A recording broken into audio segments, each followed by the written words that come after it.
بسم اللہ الرحمن الرحیم۔ پاکستانی ایکسپورٹس کے لیے $100 ارب سالانہ کا خواب، ایس آئی ایف سی اور سی پیک کا جوائنٹ وینچر کیا پاکستان کو یہ ہدف حاصل کرنے میں کامیاب کر پائے گا؟ ناظرین، جب آج سے 10 سال قبل سی پیک کا آغاز ہوا اور اس کو گیم چینجر کہا گیا تو ہمیں لگا کہ ہم جس طرح کی سست مزاج قوم ہیں یا جس طرح ہمارے تمام معاملات رینگتے ہوئے آگے بڑھتے ہیں تو یہ سی پیک والا لولی پاپ بھی اسی طرح کی کوئی چیز ہوگا۔ لیکن سی پیک اور بی آر آئی نے یکدم مختلف شعبوں میں ترقی کی رفتار کو تیز کر دیا، اور باوجود اس کے کہ کچھ عرصہ ہمارے سیاسی عدم استحکام کی وجہ سے سی پیک پر کام کی رفتار سست بھی ہوئی، لیکن پچھلے 1 سال سے پھر سی پیک پوری آب و تاب سے آگے بڑھ رہا ہے۔ ایک نئی چیز پچھلے سال ہوئی جب ایس آئی ایف سی یا اسپیشل انویسٹمنٹ فیسیلیٹیشن کونسل بنائی گئی، جس کا مقصد ریڈ ٹیپ کو ختم کرنا اور بیوروکریسی کی رکاوٹوں کو دور کرنا تھا۔ اس سے مزید بہتری ہوئی اور آج ہم $100 ارب کی ایکسپورٹس کی بات کر رہے ہیں۔ آئی اے سی انویسٹمنٹ ایڈوائزری کونسل پاکستان نے گزشتہ دنوں وفاقی وزیر صنعت و پیداوار ڈاکٹر گوہر اعجاز کی قیادت میں ایک اجلاس منعقد کیا اور پاکستان کو برآمدات کا ایک ویژن دیا جو $100 ارب سالانہ کا ویژن ہے، اور اس کا افتتاحی اجلاس بھی ہوا۔ اس کا مقصد یہ تھا کہ پاکستان کی ایکسپورٹس کو اگر $100 ارب تک بڑھا دیا جائے تو پاکستان نہ صرف قرضوں کی دلدل سے نکل آئے گا اور کرنٹ اکاؤنٹ ڈیفیسٹ بھی ختم ہو جائے گا، بلکہ پاکستان کے معاشی حالات بہت بہتر ہو سکتے۔ اس وقت تک پاکستان کی سالانہ ایکسپورٹس تقریباً $30 ارب سالانہ کے قریب ہیں، لیکن 2024 میں ان میں قابل قدر اضافہ ہوا ہے اور وہ اضافہ ابھی بھی جاری ہے۔ 1 ماہ قبل ستمبر 2024 میں پاکستان کی چین کو کی جانے والی برآمدات میں پچھلے سال کے ستمبر کے مقابلے میں 100% اضافہ دیکھنے میں آیا ہے۔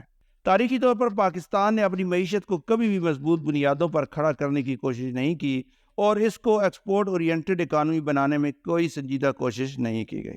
زیادہ تر ہم نے کرائے پر اپنی خدمات غیر ملکی طاقتوں کو دے کر ڈالر سمیٹنے کی پالیسی سے کام چلایا، اور یہ پالیسی 60، 80 یا 2000 کی دہائی میں کامیاب بھی رہی اور ہمیں آسان ڈالرز ملتے رہے، لیکن جیسے ہی وہ ڈالرز بند ہوئے ہم دوبارہ آسمان سے زمین پر آ گئے، کیونکہ ہم نے کبھی ان ڈالرز کو کسی مضبوط بنیاد بنانے کے لیے استعمال نہیں کیا۔ اب اگر ہم نے اپنی $30 ارب کی برآمدات کو $100 ارب تک پہنچانا ہے تو ہمیں بہت سے کام کرنے ہوں گے، اور انویسٹمنٹ ایڈوائزری کونسل یعنی آئی اے سی کی میٹنگ میں اسی ویژن پر بات کی گئی ہے۔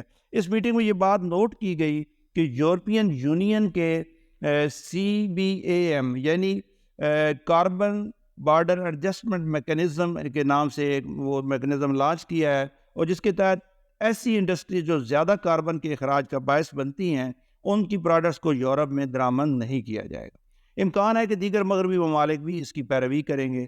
اس پابندی کی وجہ سے ہمیں ایک تو کوئلے اور فوسل فیول سے بننے والی جو بجلی ہے اس کے استعمال کو کم کرنا ہوگا، جبکہ دوسری طرف چین، روس اور دیگر ممالک میں نئی منڈیاں تلاش کرنا ہوگی۔ یہ روڈ میپ اسی پر کام کر رہا ہے اور کرے گا۔ اس روڈ میپ میں یہ کہا گیا ہے کہ ہمیں وابڈا کے نیٹ میٹرنگ کی جو حد ہے اس کو 1 میگا واٹ سے بڑھا کر 5 میگا واٹ تک لے جانا ہے تاکہ سولر انرجی کا استعمال بڑھایا جا سکے۔ انرجی اصلاحات پر کام تیز کرنے کی ضرورت ہے اور کلین انرجی کا استعمال بڑھانے کی ضرورت ہے۔ گیسوں کی قیمتوں کو اعتدال پر لانے کے لیے اور مہنگی سی این جی کی امپورٹ کم کرنے کے لیے ملک کے اندر گیس کی تلاش کے کام کو تیز کرنے کی ضرورت پر زور دیا گیا۔ ناظرین، پاکستان میں قوانین اور پالیسیز تو بہت ہیں، لیکن ان پر عمل درآمد کو زیادہ بہتر کرنے کی ضرورت ہے۔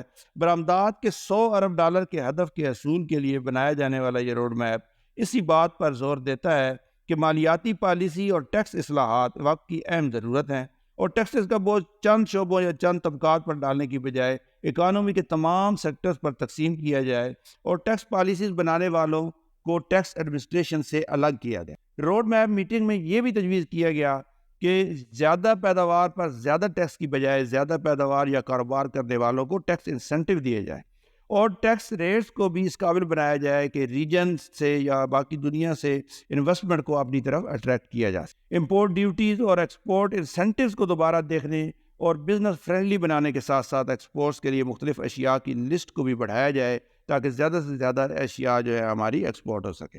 ناظرین، پاکستان کی آبادی کا 50% حصہ ہونے کے باوجود خواتین ورک فورس میں ہماری کل فورس کا صرف 23% حصہ ہے۔ اس کا مطلب ہے کہ ہم باقی دنیا کے مقابلہ کرتے وقت اپنی ورک فورس میں سے ایک بہت بڑی کمی یا کمزوری سے سٹارٹ لیتے ہیں۔ باقی دنیا میں دیکھیں تو جن ممالک کی انڈسٹری تیزی سے گرو کر رہی ہے، خاص طور پر ہمارے آس پاس، وہاں پر خواتین ورکرز کا تناسب بہت زیادہ ہے۔ مثال کے طور پر بنگلہ دیش میں 43%، انڈیا میں 49% اور ویتنام میں خواتین کل ورک فورس کا 62%۔ روڈ میپ یہ بھی تجویز کرتا ہے کہ ڈیجیٹل کنیکٹیوٹی اور سکلز ڈیولپمنٹ پر فوکس کیا جائے اور اس کے انفراسٹرکچر کو بہتر بنایا جائے۔ ریسرچ اینڈ ڈیولپمنٹ، انوویشن اور انوینشنز یعنی ایجادات کی گروتھ کو بڑھانے کے لیے ٹیکس انسینٹیوز دینے کی ضرورت ہے۔ ایکسپورٹ اورینٹیڈ پروڈکٹس کی پیداوار بڑھانے کے لیے بھی انسینٹیوز دیے جائیں گے۔ فارن انویسٹمنٹ کرنے والوں کو بھی ایکسپورٹ اورینٹیڈ انڈسٹریز لگانے کی طرف راغب کیا جائے گا اور برآمدی انڈسٹری کو ٹیکسز میں زیادہ سے زیادہ چھوٹ دی جائے گی۔